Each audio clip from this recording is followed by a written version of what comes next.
Hey there, comic book fans. I think it's about time I take a look at this book that my friend Ed got me as a gift recently. Thank you very much, Ed. It's John Buscema's Marvel Heroes Artist Edition, and I think it's got 2 or 3 complete issues in it, plus a lot of stuff. It's got some gatefold covers, too.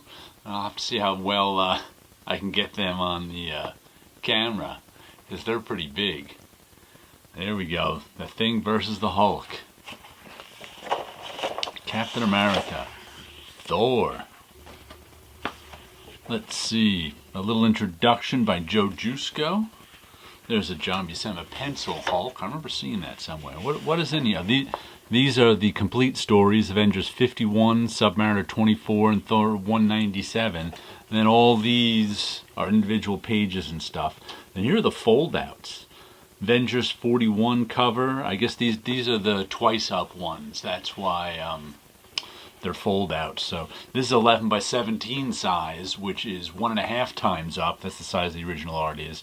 And all of these are twice up original art, which makes them around 16 by 20.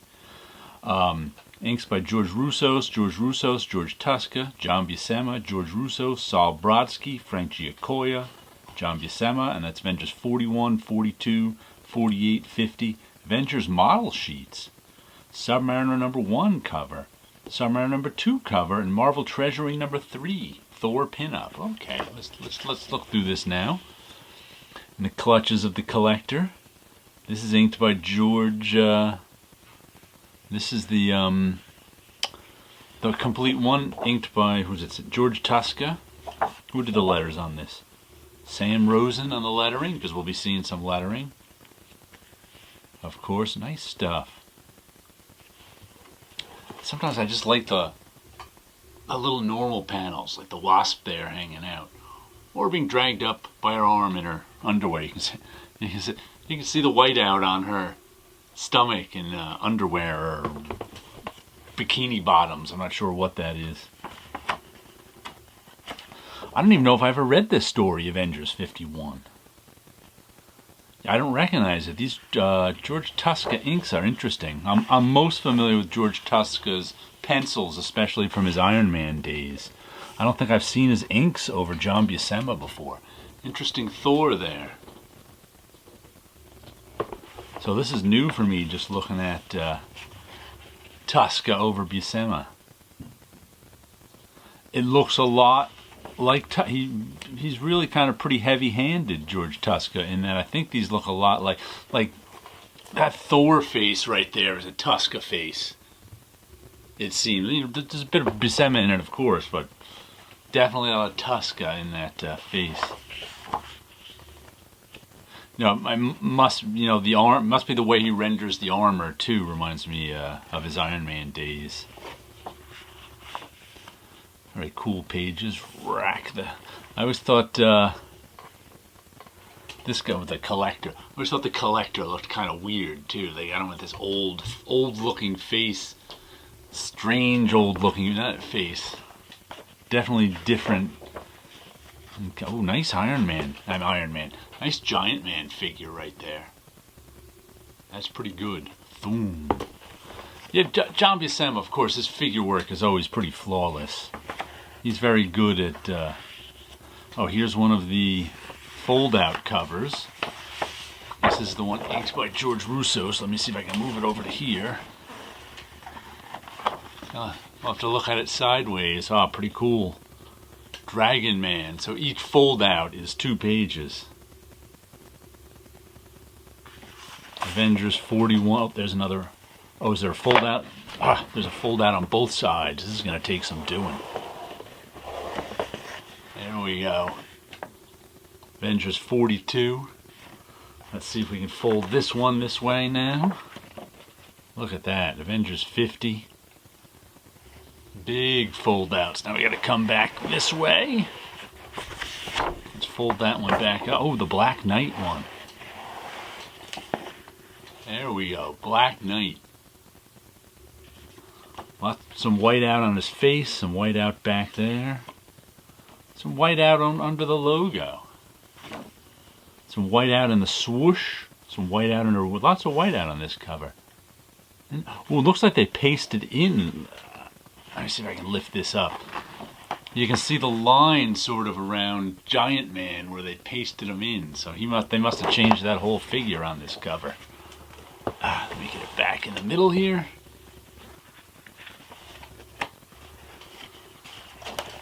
Then we've got The Lady and the Tiger Shark. This is some Jim Mooney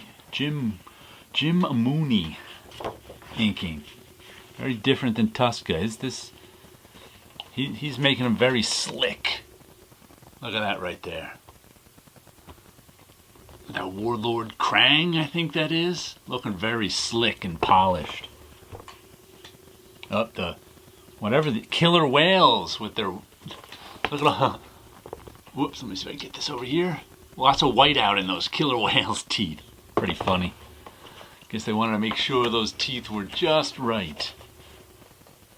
Wow, what a nice ink job on that hair. And once again, Mooney's inks look a lot slicker than Tuska's inks did. I think Tuska was doing a lot of illustration sort of over the... Well, he's doing a different sort of illustration here. A very much more slick and polished line. Wow, nice stuff. That's another great panel right there. There are two villains.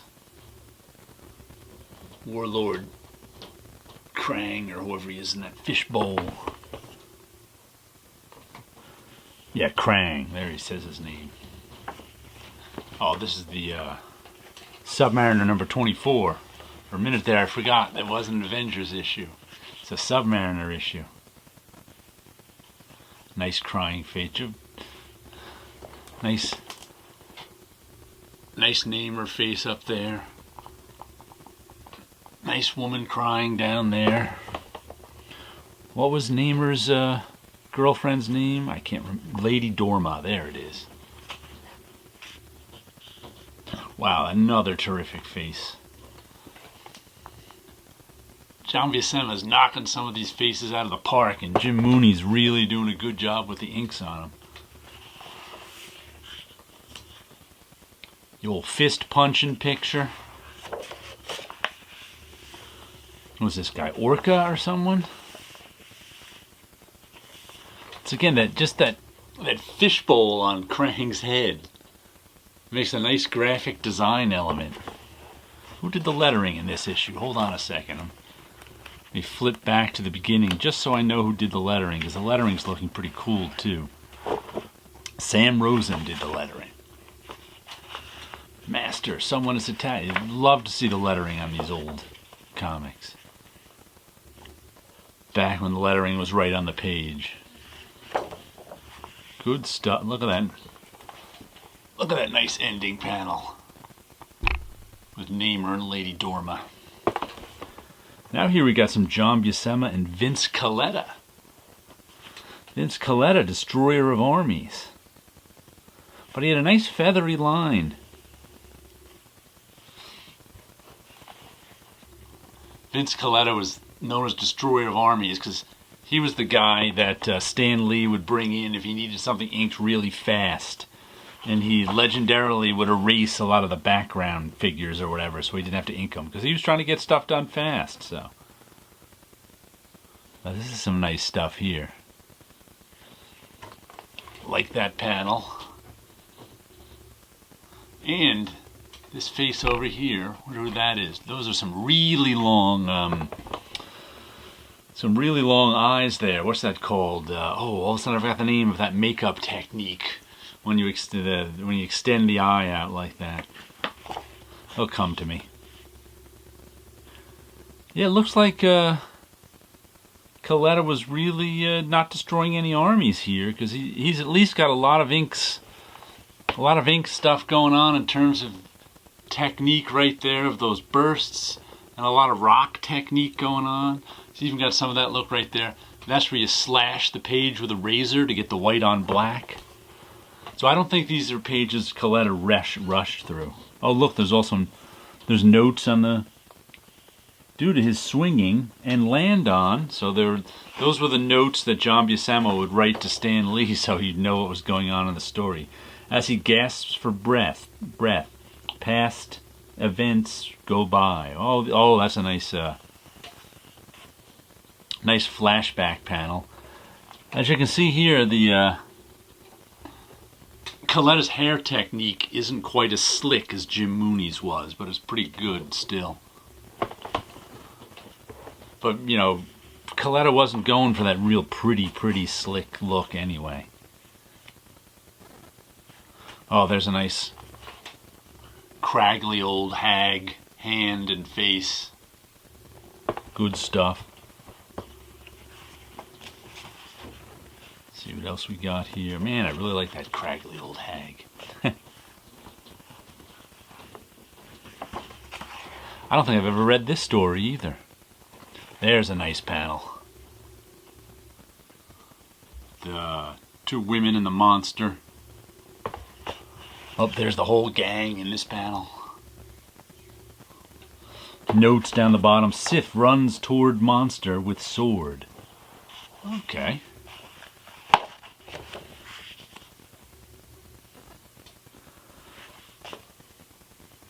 Once again, Vince Coletta's doing almost no technique in this hair right there. He was just blacking a lot of stuff in.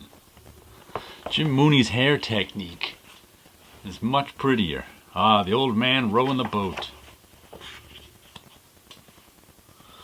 Good dramatic Thor over here in this bottom corner. What, has he got to wash his hammer? He got it dirty? Good Thor swinging his hammer pose right there. Nice stuff. Oh, nice Thor and Magog. Good stuff. Odin returned him to life. Thor in the flames.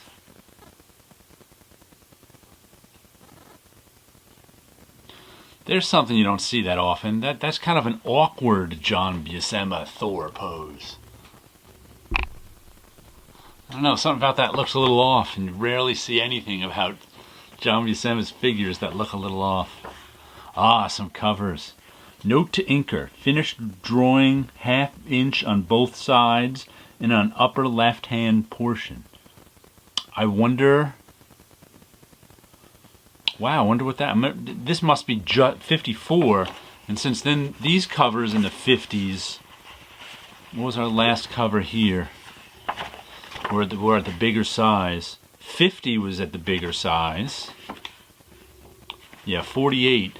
So I'm guessing 54 is now at this 11 by 17 size instead of 16 by 20. So there may have been some problem with the proportions. That's why he note to inker, finished drawing half. So there might have been a little, not enough artwork. Oh, they added artwork down here too. You can see where there's a white line. Let me see if I can get it on. I'm going to have to flip it over, so I can't quite reach that under the camera. See that white line there? It goes all the way across the page. I'm guessing they added some more paper down there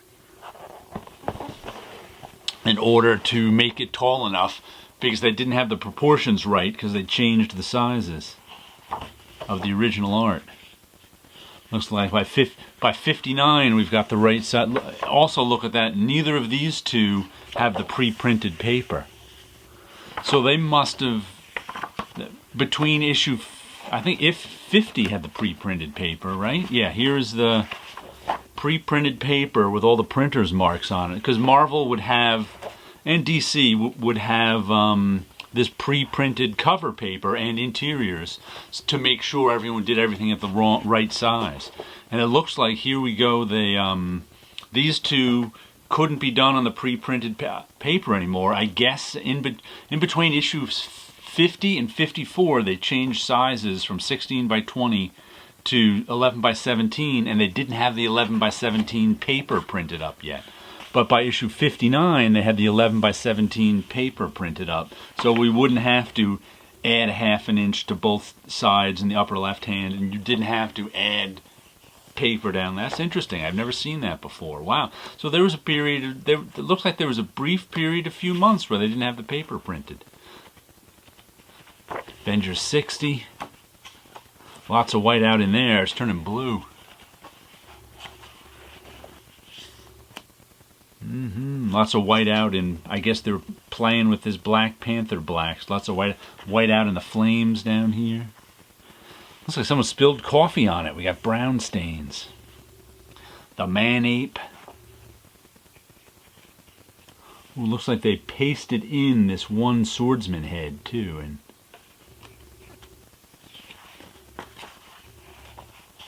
wow, I always liked this cover, number 74. Just the whole thing with Giant Man reaching up, I always thought was cool. And then this one, Giant Man reaching out.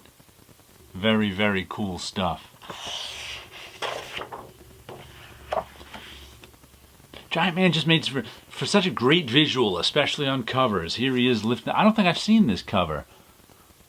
Work, fools, work. You've confirmed my opinion of human nature. Just like everything else, the Avengers can be bought. I don't think I've ever seen this cover.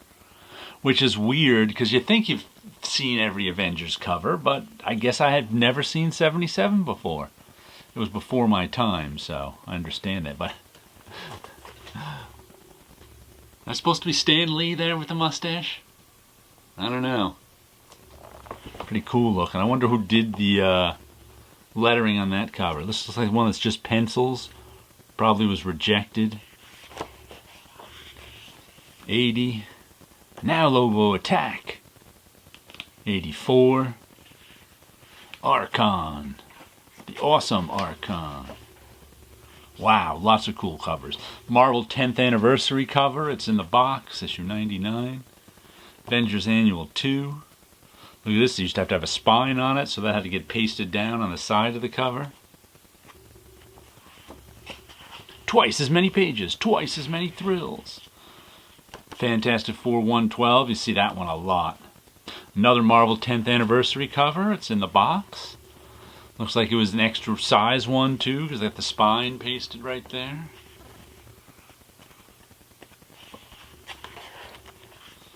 Fantastic Four 133. This is just when they stopped the Marvel 10th. They ran out of steam and didn't have a box anymore. They just had a line. Here's Marvel 10th Anniversary cover in the box. That one's pretty cool. I like all the little shading in their cloaks. And pretty cool Hulk and Submariner there. I want to look at these with the with everybody who inked it, so I know, because I can't tell just by the inks. Marvel Triple Action number 1, 10th Anniversary cover. My love. How can I live without love? He'll never be mine, never. Very cool. Very cool. Once again, we can see the paste ups along the side here, so it was a square bound one. Classic Silver Surfer number 1 without the logo. I wonder where the logo is. And also not with all the markings on it. Prince Namor number 3. Oh yeah, I have this issue. This is one of... I used to, when I was growing up in the late 70s, early 80s, I would occasionally... The 60s Marvel comic I'd find the most at like garage sale and stuff was Submariner. I guess everyone was getting rid of their Submariners. So I was able to get some like 10-year-old Submariners in like 1978. Versus The Thing. Thor, and there's a 192. The Day of the Demolisher. Another 10th anniversary. I have a soft spot for these 10th anniversary covers of Marvel. I think there's a lot of good design in them. I know a bunch of people don't like it because they don't like that the art is smaller and in the box.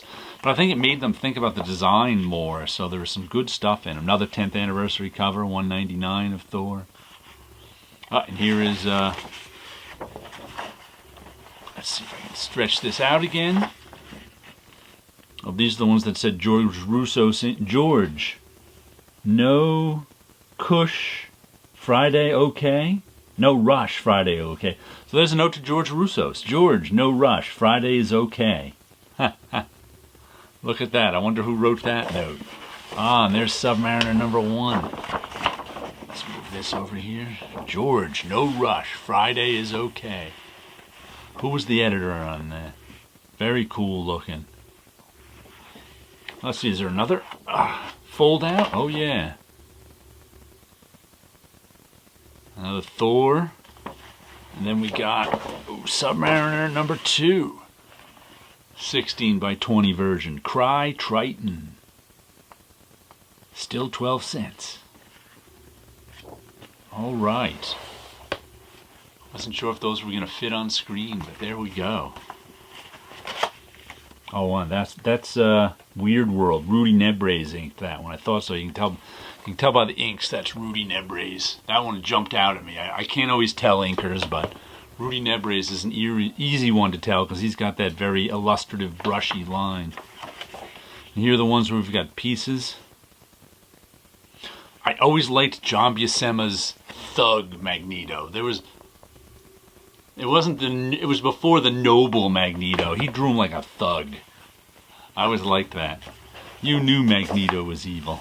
Nice face right there. Looks like an actor. I can't think of who. John Buscema, George Tuska again in this Avengers issue. Wow. Nice shot of the whole team. Roy Thomas signed it. He must have signed it to whoever it got sold to. There's a nice shot of the whole team. Yeah, these are just the individual pages now, so there's no story. Lots of notes on the side. Some of them got cut off, it looks like. I'm going to go through and see if I can figure out what all those notes are. Oh no! Oh, there's the original Ultron over there, the first robot form. Even an android can cry. That's on the cover. Famous last page. Always liked that drawing of Yellow Jacket right there. George Klein as the inker. Some textured paper.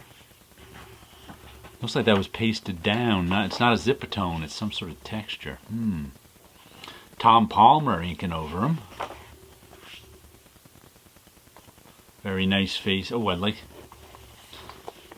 that Serpent Squad face right there with the hatching for the mouth. That's really cool looking.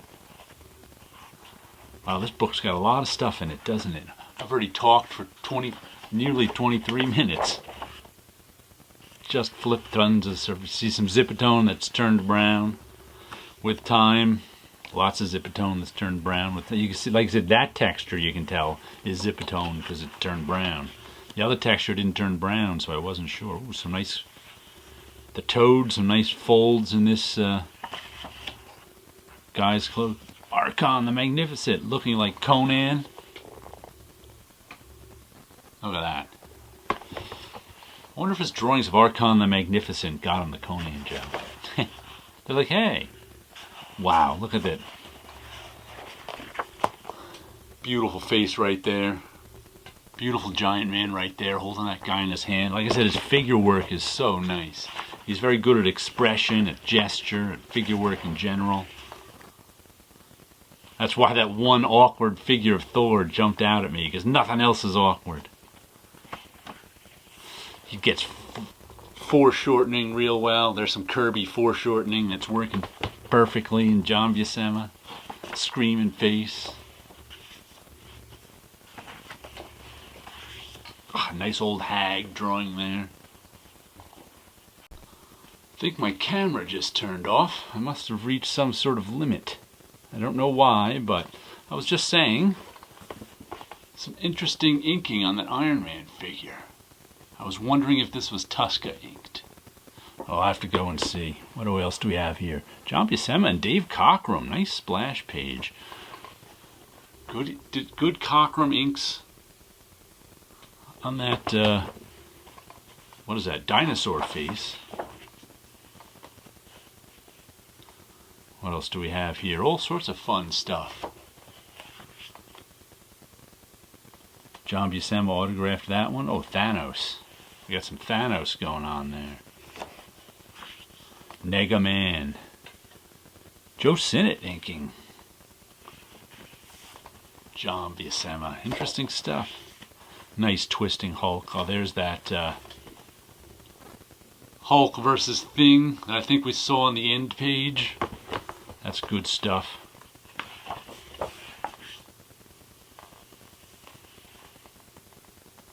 Nice spotting of blacks in there, Joe Sinnott. The Awful Aftermath. Oh, looks like a Zipatone was used there on Aftermath. And something was used on the Hulk. A white Zipatone, maybe. Ooh, good Mr. Fantastic face. And good Mr. Fantastic wrapping her up. Reed now tries to crush Forge. Back to Doom fighting. Okay. John Buscema and Joe Sinnott again. Some more pages of this. Agatha Harkness. Nice picture of Reed there. It's clobbering time. He's just punching Galactus in the ankle.